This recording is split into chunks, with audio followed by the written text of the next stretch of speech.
Grabatzen ari garen unean gaueko 9:59 minutu igaro diren honetan, gaur realaren inguruan hitz egin behar dugu izan ere, pixkanaka pilatzen ari zaizkigu irteerak, berez bideoa lehentxeago grabatu nahi nuen, baina pilota feriak izan ditugu, San Ferminak, aurretik ere San Ferminetako lauterdikoa,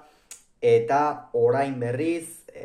gainera, ostiralean hasiko da, Masters, CaixaBank, txapelketa eta egun horretarako lau bideo ere izango ditugu, beraz gauza asko kirol munduan eta tartean realaren merkatua izan ere jokalariak ez datoz, baina irten egiten dira, beraz irteten direnei buruz hitz egin behar dugu noski, zurrumurruak badaude, baina badakizue hemen ezer baieztatu arte ez dugula ezertxo ere esaten, eta jada realak 3 irteera baieztatu ditu. Lehena Jon Maguna zelaia izan zen, Eibartarrak bere herrian, bere herriko taldean jokatuko du Eibarren, Martin Zubimendirena, badirudi realak 70 milioi inguru jasoko dituela Uliako jokalariarengatik, beraz hor inbertsio eder bat egiteko aukera izan dezakete Sergio Franciscok eta Erik Bretosek, eta azkena gaur jakinarazi du realak Jonander Olasagasti Levantera joango dela, eta honen bestez txofreko jokalariak ez du talde txuri urdinean jarraituko. 3 irteera hauen inguruan hitz egingo dugu eta ea zer suposa lezaketen edo. Lehenengoa Jon Maguna zelaia izan zen, Jon Maguna zelaiak joan den urtean Kordoban jokatu zuen, jokalari eibartarrak, eta egia esan, nonbait Sergio Franciscoren eta planetan edo etzen sartzen, jokalari eibartarra, eta ondorioz, aurten Eibarrera joango da.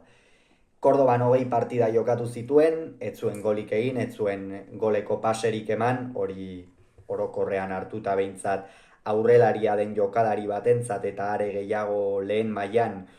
goian dabilen talde bateko aurrelari batentzat oso kopuru eskasa da, 20 norgehiagoka jokatu eta golik eta goletko paserik ez ematea. Realean berriz 21 norgehiagoka jokatu zituen, guztira lehen taldearekin eta gol bat sartu zuen. Orokorrean talde txuri urdinean gutxi demostratu duen jokalaria izan da,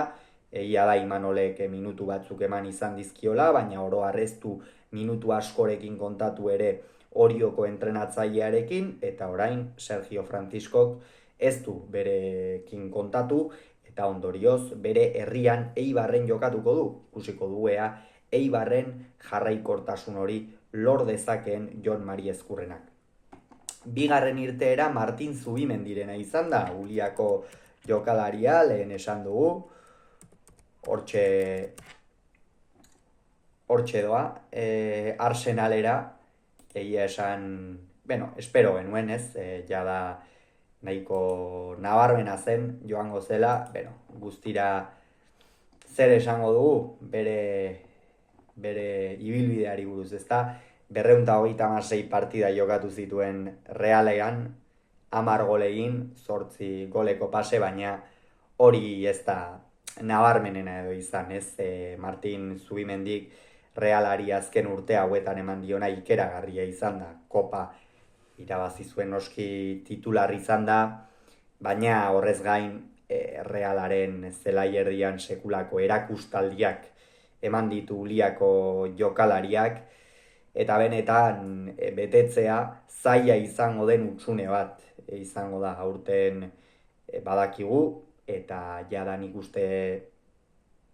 taldeak nahiko barneratua duela aurtengo urtea berrera ikitze urte bat izango dela, Sanse gainera bigarren mailara igota,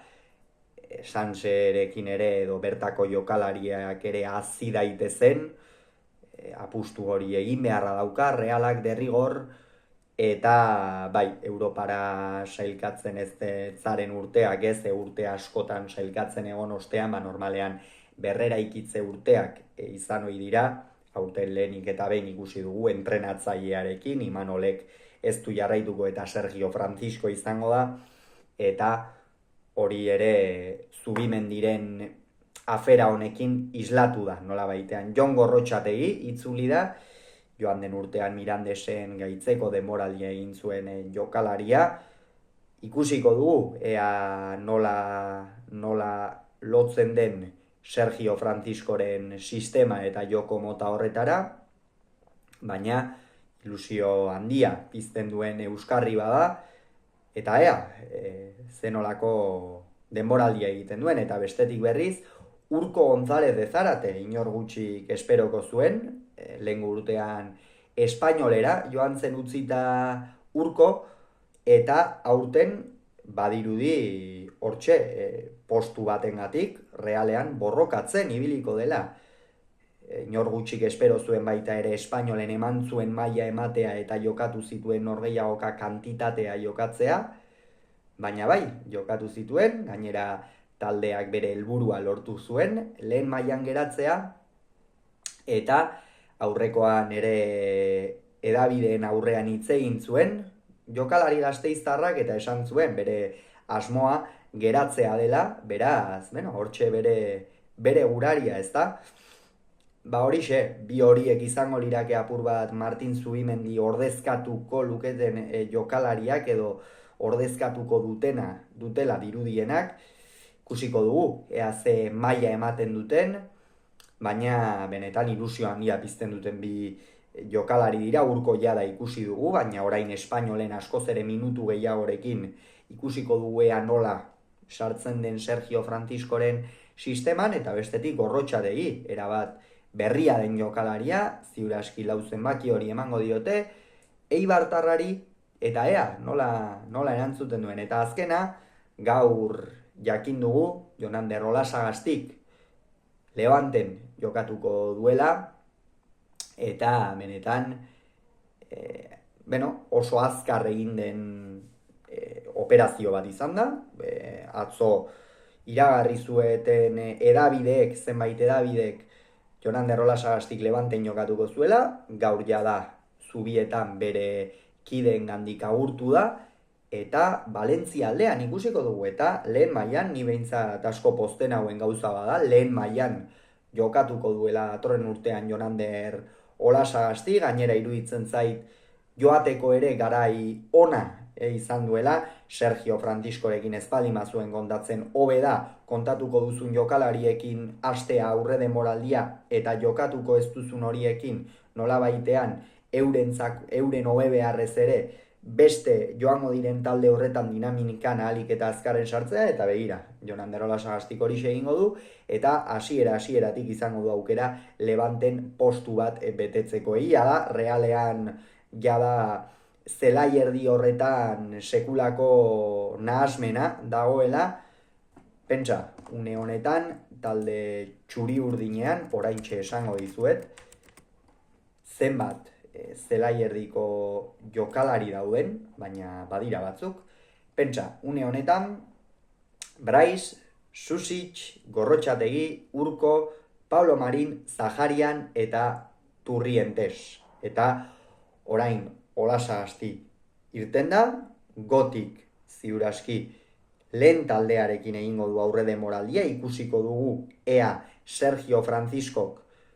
lehen taldean mantentzen duen ala Sansera bidali, eta Sansen nolabaitean erregulartasuna hartu eta datorren denboraldiari begira kontatuko ote duen berekin, baina horrek asko harrituko ninduke, izan ere Sergio Franciscok badara pare bat urtetan edo uste dut pare bat hiru urtetan behintzat Mikel Goti zuzendu duela, badaki zenolako kalitatea duen jokalari honek,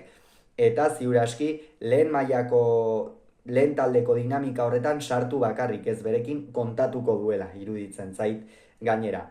Hauxe beraz, momentuz Realaren inguruan daukaguna, jokalaririk ez da etortzen, egia da, askotan esaten da, eta leku askotan gertatzen da, trenean sartzen garenean, autobusean sartzen garenean, igogailutik irteten garenean, beti lehenengo irten egin behar dira gero sartzeko. Beraz, Reala nola baitean sistema horrekin dabil, lege horrekin dabil, lehenik eta behin jokalariak irten, momentuz Maguna Zelaia, Ola Sagasti eta Martin Zubimendi, eta ikusiko dugu ea ze fitxaketa etortzen diren, baina etorri eta Realak iragarri bezain laster, hementxe kirolunean bideoa izango duzue. Iritsiko dira? Ez, nik uste baietz.